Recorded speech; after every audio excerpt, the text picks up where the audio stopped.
অনেকদিন ধরেই লক্ষ্য করছি আর ভাবছি যে এটা নিয়ে একটা ভিডিও বা অ্যাওয়ারনেস আ ডকুমেন্ট করলে কেমন হয়?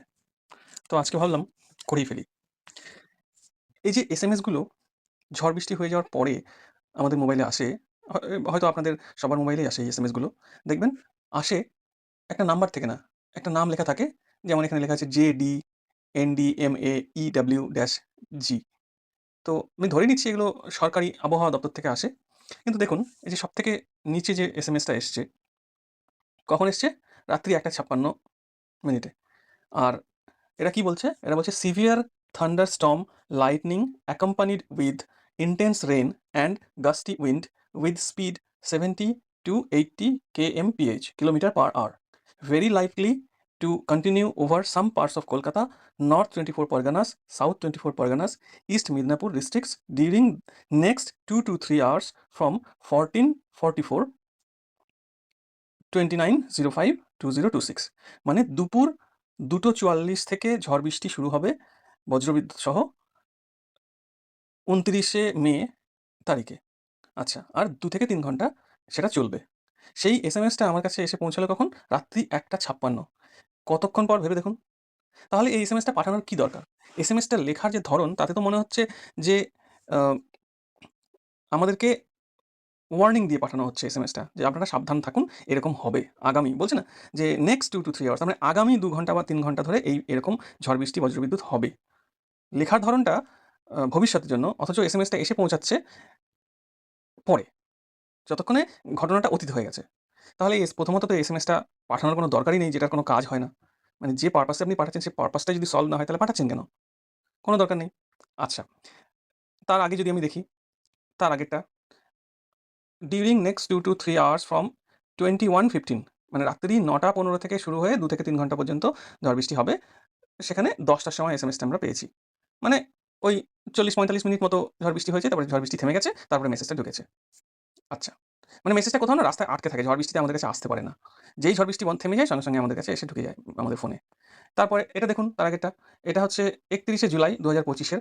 এটাও পাঠিয়েছিল সকাল ১১:১০ থেকে শুরু হবে ২ থেকে ৩ ঘন্টা। এসে পৌঁছালো কখন? ১২:৫৩, মানে ১ ঘন্টা ৫০ মিনিট পর প্রায়। ১ ঘন্টা ৫০ না ১ ঘন্টা ৪০ মিনিট পর প্রায়। তাহলে ১ ঘন্টা ৪০ মিনিট ধরে ঝড় বৃষ্টি হয়ে গেছে, তারপরে ঝড় বৃষ্টি থেমে গেছে, তারপরে আমাদের মেসেজটা আসার রাস্তা পেয়েছে। হ্যাঁ, আবার দেখুন এটাও ওই ২০২৫ সালের আ ২৮শে জুলাই ওই দুপুর ৩:২৫ থেকে শুরু হবে বলেছিল। আর মেসেজটা এসেছিল কখন? দুপুর ৪:৩৩ এ। হ্যাঁ, তাহলে সেই প্রায় ১ ঘন্টা ধরে ঝড় বৃষ্টি হয়েছে, তারপরে ঝড় বৃষ্টি থেমেছে, তারপরে মেসেজটা আসার রাস্তা পেয়েছে। তো আমার আবহাওয়া দপ্তরের কাছে এটাই দাবি যে আপনারা এ ধরনের মেসেজ যদি পাঠাতে চাচ্ছেন, তাহলে যে পারপাসের জন্য পাঠাচ্ছেন, সেই পারপাসটা হয় সলভ করুন, আর নাহলে শুধু, শুধু মেসেজ পাঠিয়ে আমাদের ফোনটা ভর্তি করবেন না। আমাদের ফোনের স্পেসটা ভর্তি করে দেবেন না। কোনো দরকার নেই। যদি ঠিক টাইমে মেসেজটা পাঠাতে পারেন তাহলেই পাঠান। কারণ আপনারা তো পাঠাচ্ছেন আমাদেরকে সতর্ক করার জন্য। তো সতর্কটা ঘটনা ঘটে যাওয়ার পরে সতর্কতা বার্তা পাঠিয়ে লাভটা কি? কোনো লাভ নেই। আচ্ছা, এইবার আসি একটা সরকারি মেসেজ গ্রামাটিক্যালি কারেক্ট হওয়া উচিত। এখানে কি লিখেছে? Severe thunderstorm lightning accompanied with. প্রথমত অ্যাকম্পানিড উইথ হয় না, অ্যাকম্পানিড বাই হয়। আচ্ছা, intense rain and gusty wind. Gusty wind হয় না, গাস্টি উইন্ডস হয়। আচ্ছা, তারপরে with speed 70 to 80 kmph, very likely to continue over some parts of Kolkata 20 North 24 Parganas, South 24 Parganas, East Midnapur districts during the next 2 to 3 hours হবে। during next হয় না। তো এই ব্যাপারগুলো একটু কিন্তু খেয়াল রাখতে হবে।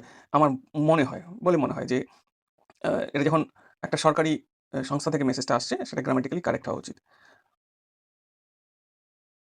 এবার আ যদি এই মেসেজটাকে ঠিক করে লেখা যায়, তাহলে কি লেখা উচিত? তাহলে লেখা উচিত severe thunderstorm accompanied by lightning, intense rain and gusty winds with speed of 70 to 80 kmph, very likely to continue over some parts of Kolkata, North 24 Parganas, South 24 Parganas, East Midnapur districts during the next 2 to 3 hours from this time on particular date. এই হলো সঠিকভাবে লেখা। এবার একে তো grammatically incorrect একটা message পাঠানো হচ্ছে একটা সরকারি দপ্তর থেকে, আর দ্বিতীয়ত মেসেজটা যে সময়ে পাঠানো হচ্ছে তাতে তার পারপাসটা সলভ হয় না। তাহলে কোনো একটা কাজ আমরা করব যখন, তার অ্যাকিউরেসি এবং তার পারপাস দুটোই যেন মিট হয়। এইটা একটু গভর্নমেন্ট বা গভর্নমেন্টের আন্ডারটেকিং সংস্থাগুলোকে ভাবা উচিত। আমি তো তাই মনে করি। এবার আপনারা কি মনে করেন? কমেন্টে জানাবেন। ধন্যবাদ।